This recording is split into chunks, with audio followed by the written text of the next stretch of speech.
বিসমিল্লাহির রহমানির রহিম।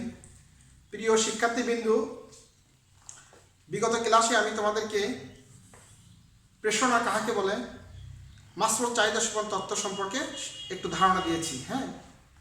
আজকে আমি তোমাদেরকে ক্ষুদ্র ব্যবসা ব্যবস্থাপনা কাহাকে বলে, ব্যবস্থাপনা কার্য বলে আলোচনা করব। এই দুটো বিষয় সম্পর্কে আমি তোমাকে আলোকপাত করব। তো যাই হোক শিক্ষার্থীবৃন্দু, আজকে আমি ব্যবস্থাপনা বলতে কি বোঝো এই সম্পর্কে আমি তোমাদেরকে একটু সামান্য ধারণা দিচ্ছি।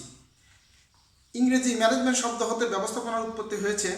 এটি মূলত ইতালীয় শব্দ ম্যানেজিয়ার শব্দ হতে উৎপত্তি হয়েছে। তো ম্যানেজিয়ার শব্দ হচ্ছে অর্থ হচ্ছে to train of the horse's, অর্থাৎ ঘোড়াকে শিক্ষা দেওয়া। ব্যবস্থাপনা এমন একটি জটিল কাজ যেটা হচ্ছে ঘোড়াকে শিক্ষা দেওয়া যেমন কঠিন কাজ, এরকম মানুষকে পরিচালনা করা একটি কঠিন কাজ। আবার কোনো কোনো মনীষী বলেছেন এই ম্যানেজমেন্ট শব্দটি ফরাসি শব্দ ম্যানেজার অথবা ম্যানেজিয়ার শব্দ হতে উৎপত্তি হয়েছে, যার অর্থ হচ্ছে পরিবার পরিচালনা করা। সুতরাং আমরা বলতে পারি যে ম্যানেজমেন্ট বা ব্যবস্থাপনা শব্দটি ম্যানেজেরিয়া অর্থাৎ ফরাসি অথবা ইতালি এই দুই শব্দ হতেই উৎপত্তি হয়েছে। তো এখন আমি তোমাদেরকে ব্যবস্থাপনা বলতে কি বোঝো, অর্থাৎ ব্যবস্থাপনা বলতে একজন ব্যবস্থাপক তার কার্যাবলী পরিকল্পনাতে শুরু করে কর্মী সংস্থান, সংগঠন, সমন্বয় সাধন, সর্বশেষ যে ধাপ আছে নিয়ন্ত্রণ, এই ধাপগুলো অতিক্রম করে সুন্দরভাবে কাজ গুছিয়ে গুছিয়ে করাকেই ব্যবস্থাপনা বলা হয়। ব্যবস্থাপনা সম্পর্কে বিভিন্ন মনীষী বিভিন্ন উক্তি দিয়েছেন। যেমন এলেন বলেছেন, একজন ব্যবস্থাপক যা করেন তাই ব্যবস্থাপনা। ধরে নিতে পারো শিক্ষার্থীবৃন্দু যে একজন ব্যবস্থাপক তার ব্যক্তিগত কাজ করে থাকে, যেমন তার বাসায় কোনো কাজ করে থাকে অথবা বাইরে বাজার হাট করে, এগুলো কি ব্যবস্থাপনার মধ্যে পড়বে? না, এগুলো ব্যবস্থাপনার মধ্যে পড়বে না। সুতরাং তার অফিসিয়াল অর্থাৎ দাপ্তরিক যে কাজগুলো যে সুশৃঙ্খলভাবে করে থাকে তাদের সেইগুলোকে বলা হয়েছে ব্যবস্থাপনা। হেনরি ফেল বলেছেন, ব্যবস্থাপনা হলো পূর্ব অনুমান, পরিকল্পনা, সংগঠন ও নিয়ন্ত্রণ, এগুলোকে বোঝানো হয়েছে। সুতরাং আমরা বলতে পারি, উপরোক্ত আলোচনা শেষে আমরা বলতে পারি যে ব্যবস্থাপনা হলো পূর্ব অনুমান অর্থাৎ পরিকল্পনা, সংগঠন, নির্দেশনা, সমন্বয় সাধন, প্রেষণা, নিয়ন্ত্রণ, এই যাবতীয় কাজগুলোকে সঠিকভাবে সুন্দরভাবে সুশৃঙ্খলভাবে উপস্থাপন করাকেই বলা হয়েছে ব্যবস্থাপনা। তবে প্রিয় শিক্ষার্থীবৃন্দু, আমরা এইটুকু বলতে পারি যে ব্যবস্থাপনার যে অর্থাৎ বৈজ্ঞানিক ব্যবস্থাপনার জনক, এই জনকগুলো আমাদের জানা দরকার। আমরা ব্যবস্থাপনা যখন অবশ্যই পড়ব, অবশ্যই আমরা জনকের নাম জানবো। যদি এটা না জানি তাহলে কেমন হয় বলো? তো আধুনিক ব্যবস্থাপনার জনক হচ্ছে হেনরি ফেল। তিনি কেন আধুনিক ব্যবস্থাপনার জনক? তিনি ব্যবস্থাপনার ক্ষেত্রে আধুনিক ব্যবস্থাপনার ক্ষেত্রে 14টি নীতি প্রবর্তন করেছেন। কয়টি? 14টি। এই 14টি নীতি প্রবর্তন করার ফলে তাকে আধুনিক ব্যবস্থাপনার জনক বলা হয়। তবে বন্ধুরা, আরেকটা হতে পারে বৈজ্ঞানিক ব্যবস্থাপনার জনককে। বৈজ্ঞানিক ব্যবস্থাপনার জনক হচ্ছে ফ্রেডারিক উইসলো টেইলর অর্থাৎ FW টেইলর। তাকে কেন বৈজ্ঞানিক ব্যবস্থাপনার জনক বলা হয়? অর্থাৎ তিনি বলেছেন, বৈজ্ঞানিক পদ্ধতিতে উৎপাদন অর্থাৎ বিজ্ঞান টিপসই নীতি না, স্বল্প উৎপাদনের পরিবর্তে অধিক উৎপাদন, উৎপাদনের গুণগত মানসম্মত উৎপাদন, এইগুলোকেই সাধারণত ইঙ্গিত করেছেন। তো আমার মনে হয় প্রিয় বন্ধুরা, তোমরা বুঝতে পারছো যে আধুনিক ব্যবস্থাপনার জনক কাকে বলা হয় এবং বৈজ্ঞানিক ব্যবস্থাপনার জনক কাকে বলা হয়। তো এই পর্যন্তই আমরা আজকে জানলাম ব্যবস্থাপনা বলতে কি বুঝো। এখন আমি তোমাদের মাঝে আলোকপাত করব ব্যবস্থাপনার কার্যাবলী সম্পর্কে। তো ব্যবস্থাপনার কার্যাবলী মানে কি? একজন ব্যবস্থাপক যে কাজগুলো করে থাকেন সাধারণত সেইগুলোকে ব্যবস্থাপনা কার্যাবলী বলা হয়। তো নিম্ন শিরোনামের মাধ্যমে আমরা ব্যবস্থাপনার কার্যাবলী তোমাদের কাছে উপস্থাপন করছি। তো প্রথমেই যে জিনিসটা আমাদের লাগবে সেটা হচ্ছে একজন ব্যবস্থাপক কী কী কাজ করে থাকেন। একজন ব্যবস্থাপক প্রথমেই পরিকল্পনা করে থাকে, তারপরে হচ্ছে সংগঠন, তারপরে কর্মী সংস্থান, তারপরে হচ্ছে সমন্বয় সাধন, নির্দেশনা, প্রেষণা, নিয়ন্ত্রণ, এই 7টি কাজ করে থাকেন। আমি তোমাদের মাঝে এখন বিস্তারিত আলোচনা করছি।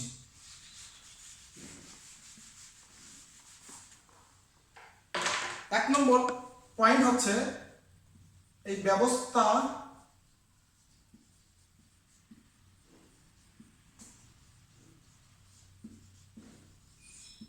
কার্যাবলী। এক নম্বর পয়েন্ট যেটা হচ্ছে সেটা হচ্ছে পরিকল্পনা।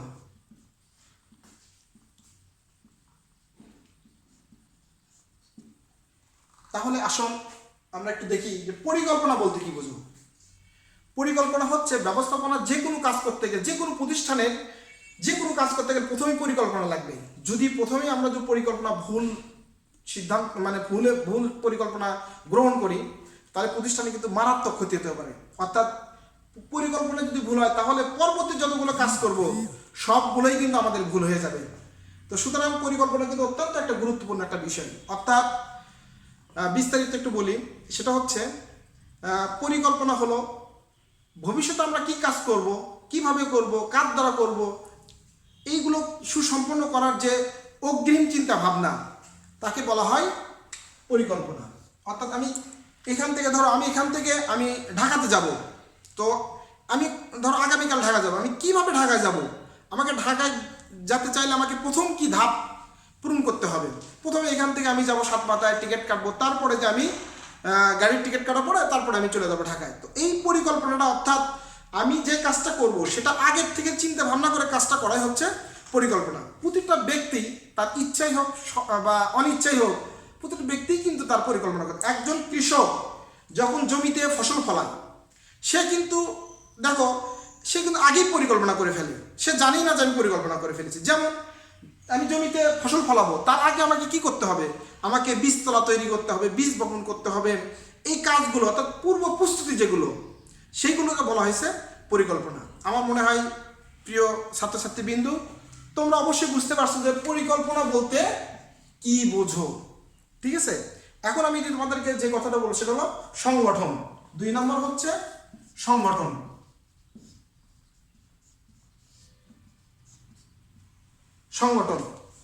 সংগঠনটা কি? যে কোনো ব্যক্তিকে কাজ করতে গেলে একটা সুসংঘবদ্ধ একটা প্রতিষ্ঠান লাগবে, যেখানে তার কাজগুলো সুশৃঙ্খলভাবে করতে পারবে, নিয়ম শৃঙ্খলার মাধ্যমে করতে পারবে। তো ঠিক আছে, আমি যে কথা বলতেছি সেটা হচ্ছে একটি প্রতিষ্ঠানে কাজ করতে গেলে তোমাকে অবশ্যই তার একটা রুলস আছে, নিয়ম আছে। তোমাকে 10টার মধ্যে অফিসে যেতে হবে, তারপরে তোমাকে কাজগুলো সঠিকভাবে সুসম্পন্ন করতে হবে। তারপরে তুমি মনে করো যে ঊর্ধ্বতনের সাথে তোমার আচরণ কেমন হবে, অধস্তনদের সাথে তোমার আচরণ কেমন হবে, তাদেরকে কী প্রশিক্ষণ দিবে, তাদেরকে কীভাবে ট্রেন আপ করে তাদেরকে দক্ষ করবে, এই বিষয়গুলো এখানে চলে আসবে। তা এখানে কিন্তু প্রশাসনিক কাজ থাকতে পারে, দাপ্তর অর্থাৎ বাইরে অর্থাৎ বিক্রয়জনিত কোনো কাজ থাকতে পারে, উৎপাদন কাজ থাকতে পারে। এই কাজগুলো সাধারণত যে কার্যালয়ে সঠিকভাবে করা হয় সেটাকে বলা হয়েছে তোমার সংগঠন। 3 নম্বর পয়েন্ট হচ্ছে কর্মী সংস্থান।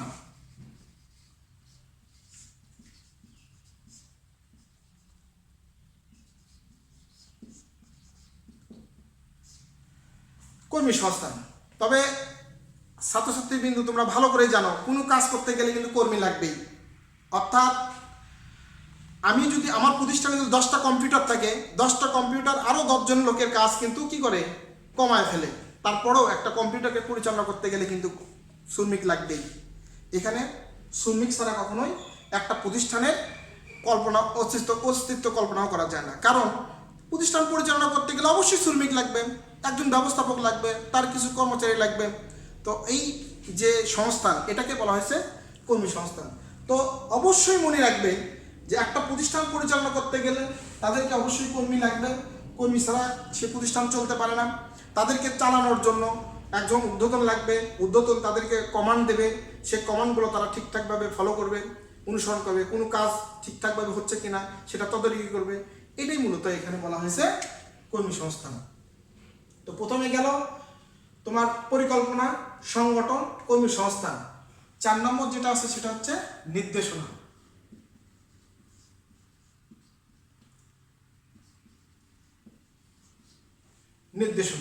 নির্দেশনা বলতে কি বোঝায়? নির্দেশনা বলতে সাধারণত নির্দেশনাগুলো ঊর্ধ্বতন থেকে ক্রমান্বয়ে নিচের ধাপগুলোর দিকে চলে আসে। অর্থাৎ ঊর্ধ্বতনের আমাদের পরিকল্পনা অনুযায়ী কাজগুলো সঠিকভাবে হচ্ছে কিনা সেগুলো তদারকি করা, সেই অনুপাতে নির্দেশনা দেওয়া, এবং তা পর্যালোচনা করে দেখা। যদি কোনো ভুল ত্রুটি থাকে ঊর্ধ্বতন সেগুলো নির্দেশ দিয়ে সেগুলো কী করবে, ঠিকঠাকভাবে সুন্দরভাবে সুশৃঙ্খলভাবে কাজ করবে। এটাই হলো নির্দেশনা। নির্দেশনা সবচেয়ে বড় হচ্ছে কি, পরামর্শমূলক নির্দেশনা অত্যন্ত একটা ভালো একটা বিষয়। পরামর্শমূলক নির্দেশনা বলতে ঊর্ধ্বতন অধস্তন সবাই পরামর্শ করে, যে নির্দেশনা প্রদান করা হয় সেটাই হলো পরামর্শমূলক নির্দেশনা। আর পরামর্শমূলক নির্দেশনা সেটা হচ্ছে অত্যন্ত একটা ভালো একটা বিষয়। সেটা হচ্ছে আমি যখন অধস্তনদেরকে আমি একটা কাজের জন্য নির্দেশ করব, তখন তারা কিন্তু মনে মনে কি করবে, তারা অবশ্যই বলবে যে না, আমি ওই কাজে সম্পৃক্ত আছি, তাহলে আমাকে অবশ্যই ওই দায়ভার নিতে হবে। সুতরাং আমাকে ওই কাজটা কী করতে হবে, সঠিক সুশৃঙ্খলভাবে অবশ্যই করতে হবে। এই জন্য পরামর্শমূলক নির্দেশনা অবশ্যই কিন্তু একটা ভালো একটা দিক। ঠিক আছে, তো পরামর্শমূলক নির্দেশনা চলে গেল। তাহলে ব্যবস্থাপনা কার্যাবলীর মধ্যে পরিকল্পনা, সংগঠন, নির্দেশনা, কর্মী সংস্থান নির্দেশনা 5 নম্বর যে পয়েন্ট আছে সেটা হচ্ছে সমন্বয় সাধন।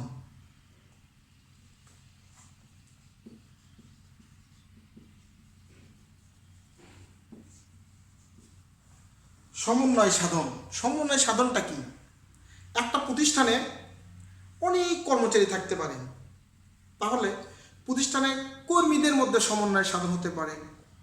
একটা প্রতিষ্ঠানে বিভিন্ন বিভাগ থাকতে পারে, যেমন ক্রয় বিভাগ, বিক্রয় বিভাগ, তারপরে উৎপাদন বিভাগ, তারপরে হচ্ছে প্রশাসনিক বিভাগ, এইগুলো বিভাগ থাকতে পারে, তাই না? তো এই বিভাগগুলোর কাজ কি? এই বিভাগগুলোর কাজ হচ্ছে কাজগুলো সঠিকভাবে বন্টন করা। সকল কাজ কিন্তু একত্র, মানে একজন ব্যবস্থা সকল কাজ কিন্তু একত্রভাবে করতে পারে না, তাহলে সে কাজগুলো আগায় নিতে পারবে না। সুতরাং কাজের ধরন অনুযায়ী কী করবে, কাজগুলো কি বিকেন্দ্রীকরণ করে দেবে। তো তাদের পদবি অনুযায়ী, তাদের কর্মদক্ষতা অনুযায়ী বিকেন্দ্রীকরণ করে দেওয়া, আর কিছু কিছু ক্ষমতাগুলো তাদের কেন্দ্রীকরণ করা। তো ঠিক আছে, আমার মনে হয় তো সমন্বয় সাধন বলতে বিভিন্ন বিভাগের মধ্যে সমন্বয় সাধন। আমি টার্গেট নিচ্ছি, পরিকল্পনা করছি, এবার আমি 10 লক্ষ প্রোডাক্ট উৎপাদন করব, এই যে একটা পরিকল্পনা। তো পরিকল্পনা করতে গেলে আমাকে অবশ্যই কাঁচামাল লাগবে, তারপর শ্রমিক লাগবে। তো এইগুলো আমি আগের থেকে কি করব, আমি চিন্তা ভাবনা করব। তাহলে আমাকে উৎপাদন করতে গেলে অবশ্যই এই বিষয়গুলো চলে আসতেছে, যেমন কাঁচামাল, শ্রমিক, তারপরে মূলধন। তাহলে এইগুলো তো অবশ্যই সমন্বয় সাধনের দরকার আছে, এইগুলোর সাথে একটা সম্পৃক্ত আছে, সেতু বন্ধন আছে।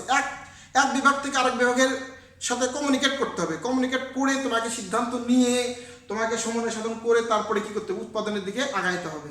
তোমার যদি পরিকল্পনা ভুল থাকে, একটা বিভাগের সাথে আর একটা বিভাগে যদি সমন্বয় সাধন না থাকে, তুমি মনে করো 10 লক্ষ প্রোডাক্ট উৎপাদন করো, 10 লক্ষ প্রোডাক্ট উৎপাদন করতে গেলে তোমার 2 টন কাঁচামালের দরকার, তুমি দেখতেছো 1 টন কাঁচামাল আছে। এই যে সমন্বয়হীনতা, এই সমন্বয়হীনতা দেখা দিলে কিন্তু প্রতিষ্ঠানে কিন্তু সফলতা অর্জন করা সম্ভবপর হবে না। সুতরাং তোমাকে অবশ্যই মনে রাখতে হবে, একটা প্রতিষ্ঠানের মধ্যে যে বিভাগগুলো আছে, যে কর্মীগুলো আছে, তাদের মধ্যে সুষ্ঠু সমন্বয় সাধন কিন্তু অত্যন্ত একটা গুরুত্বপূর্ণ বিষয়। মনে হয় বুঝতে পারছো? তো যাই হোক, এরপরে ধাপ হচ্ছে প্রেষণা।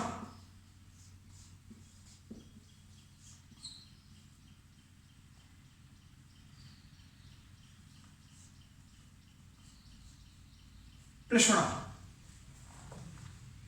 কি? প্রেষণা হচ্ছে কর্মীদের একটা কাজ করা একটা চালিকা শক্তি। একজন কর্মীকে কিভাবে তাকে মোটিভেট করে তার কাছ থেকে বেশি বেশি কাজ আদায় করা, এটার কৌশলই হচ্ছে প্রেষণা।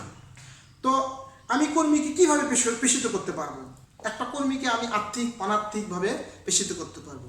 অর্থাৎ কিভাবে আর্থিক বিষয়গুলোকে কি, তার বেতন বৃদ্ধি, বোনাস, মহার্ঘ ভাতা, তারপর তার যাতায়াত বৃদ্ধি, তার তার তার হচ্ছে লভ্যাংশ প্রদান, তারপর হচ্ছে প্রতিষ্ঠানের শেয়ারের একটা অংশ প্রদান করা।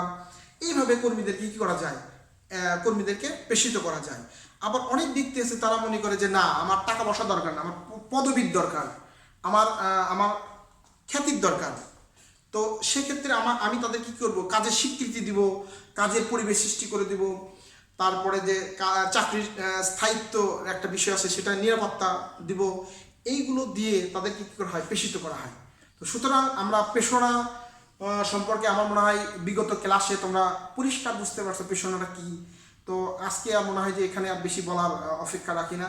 তো যাই হোক, প্রেষণা হচ্ছে একটা কর্মীর কাছ থেকে কাজ আদায় করার একটা অন্যতম কৌশল।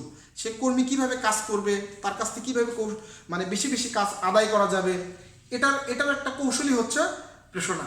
সাধারণত প্রেষণা এটা একজন ব্যবস্থাপক তার অধস্তনদেরকে এই মোটিভেশনমূলক যে প্রেষিত করা, এইটা করে থাকে। তো ব্যবস্থাপকের দায়িত্ব হচ্ছে কি, প্রেষণা প্রদান করে কর্মীর কাছ থেকে বেশি বেশি কাজ আদায় করা এবং দক্ষতা বৃদ্ধি করা, তাদেরকে আরও হাতে কলমে শিক্ষা দিয়ে তাদের কাছ থেকে বেশি বেশি কাজ আদায় করা এবং তাদেরকে আরও কর্মী বাহিনী হিসেবে দক্ষতা অর্থাৎ জনশক্তিকে জনসম্পদে পরিণত করার দায়িত্ব হচ্ছে একজন ব্যবস্থাপক প্রেষণার মাধ্যমে এটা করে থাকে।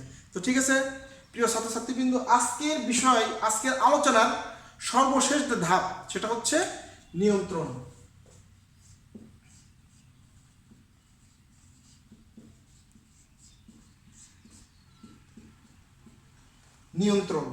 নিয়ন্ত্রণ বলতে কি বোঝেন, অর্থাৎ তোমরা ভালো করেই জানো নিয়ন্ত্রণটা কি। তোমরা কিন্তু একজনের অধীনস্থ নিয়ন্ত্রণে হচ্ছ। যেমন তোমার বাবা তোমাকে নিয়ন্ত্রণ করছে, তুমি যদি লাগামহীন হয়ে যাও তাহলে কিন্তু তুমি সঠিকভাবে তোমার লক্ষ্য অর্জন করা সম্ভব হবে না। তুমি এলোমেলো হয়ে যাবে, তুমি হয়তো আজে বাজে লোকদের সঙ্গে মিশে যাওয়া, অথবা তুমি নেশাপাতি করবা বা অন্য কোনো কাজে জড়িত হয়ে পড়বা। ঠিক আছে, এই জন্য তুমি অবশ্যই মনে রাখবা তুমি কিন্তু কারো না কারো দ্বারা কি হচ্ছ, নিয়ন্ত্রিত হচ্ছে। তোমার বাবা না থাকলে তোমার ভাই আছে, তোমার মা আছে, তারপরে তোমার বড় বোন আছে, এরকম অনেকের দ্বারাই তুমি নিয়ন্ত্রিত হচ্ছ। তো আমরা ব্যবসার দিক থেকে একটু নিয়ন্ত্রণ বলতে কি বুঝি সে বিষয় সম্পর্কে একটু আলোকপাত করি। সেটা হচ্ছে একটা প্রতিষ্ঠানের পরিকল্পনা থেকে শুরু করে পরিকল্পনা, সংগঠন, কর্মী সংস্থান, নির্দেশনা, সমন্বয় সাধন, প্রেষণা, এই 6টা কার্যগুলি আমার সঠিকভাবে হচ্ছে কিনা সেটা পরীক্ষা নিরীক্ষা যাচাই বাছাই করা, যদি কোনো ভুল ত্রুটি থাকে সেটাকে কি করা, আইডেন্টিফাই করা। ঠিক আছে, আইডেন্টিফাই করা এবং ওইটা সংশোধনের ব্যবস্থা করা। সংশোধনের ব্যবস্থা করা এইটাইকে বলা হয়েছে নিয়ন্ত্রণ। সংশোধনের ব্যবস্থা করে আবার পরিকল্পনা গ্রহণ করা, পুনরায় পরিকল্পনা করা। এইরকমভাবে যদি আমি একটা প্রতিষ্ঠানের পরিকল্পনা থেকে যাবতীয় কার্যগুলি সঠিকভাবে নিয়ন্ত্রণ থেকে শুরু করে সব কাজ যদি আমি ঠিকঠাকভাবে সুশৃঙ্খলভাবে করতে পারি, অবশ্যই একটা প্রতিষ্ঠান কিন্তু লাভজনক হবে এবং প্রতিষ্ঠানকে সফলতা অর্জন করতে সক্ষম হবেই। তো বন্ধুরা, আমি তোমাদেরকে আরেকটা কথা বলি। তো ব্যবস্থাপনা কার্যগুলি সম্পর্কে তোমরা ভালো ধারণা পালো। ব্যবস্থাপনা কার্যগুলি বলতে কি বোঝো, ব্যবস্থাপনা বলতে কি বোঝো, ব্যবস্থাপনা কার্যগুলি সম্পর্কে আলোকপাত করা হলো। তো শেষ কথা হচ্ছে কি, উপরোক্ত যে আলোচনা করা হলো সেইখান থেকে আমি একটু মূল কথাটা বলি। ব্যবস্থাপনা বলতে যে 7টা কার্যগুলি আছে, সেই 7টা কার্যগুলি সঠিকভাবে সুশৃঙ্খলভাবে কাজ করা এবং কোনো ভুল ত্রুটি থাকলে সেটা পরীক্ষা নিরীক্ষা যাচাই বাছাই করা এবং বিশ্লেষণ করার মাধ্যমে পুনরায় পরিকল্পনা গ্রহণ করাটাই বলা হয়েছে তোমার ব্যবস্থাপনা। তো এখানে আরেকটা প্রশ্ন আসতে পারে, সেটা হচ্ছে কি, ব্যবস্থাপনার কার্যগুলি চক্রাকারে আবর্তিত হয়, এটা একটু ব্যাখ্যা করি আমি এক মিনিটে। সেটা হচ্ছে কি, ব্যবস্থাপনা যে 7টি কার্যগুলি আছে, এই কার্যগুলি কিন্তু চলমান একটা প্রক্রিয়া, সার্কেল মানে বৃত্ত আকারে কিন্তু ঘুরতে থাকে। ঠিক আছে না, যেমন ধরো এই যে সার্কেল একটা, আমি বলি এই যে একটা সার্কেল, এখানে পরিকল্পনা, এই যে এখানে আছে তোমার সংগঠন, এখানে আসতেছে তোমার হচ্ছে কর্মী সংস্থান, এখানে আসতেছে তোমার হচ্ছে নির্দেশনা, এখানে আসতেছে তোমার হচ্ছে সমন্বয় সাধন,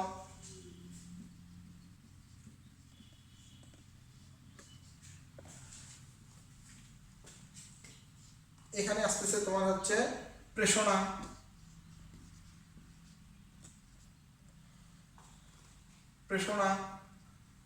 এই জায়গায় আসতেছে তোমার হচ্ছে নিয়ন্ত্রণ।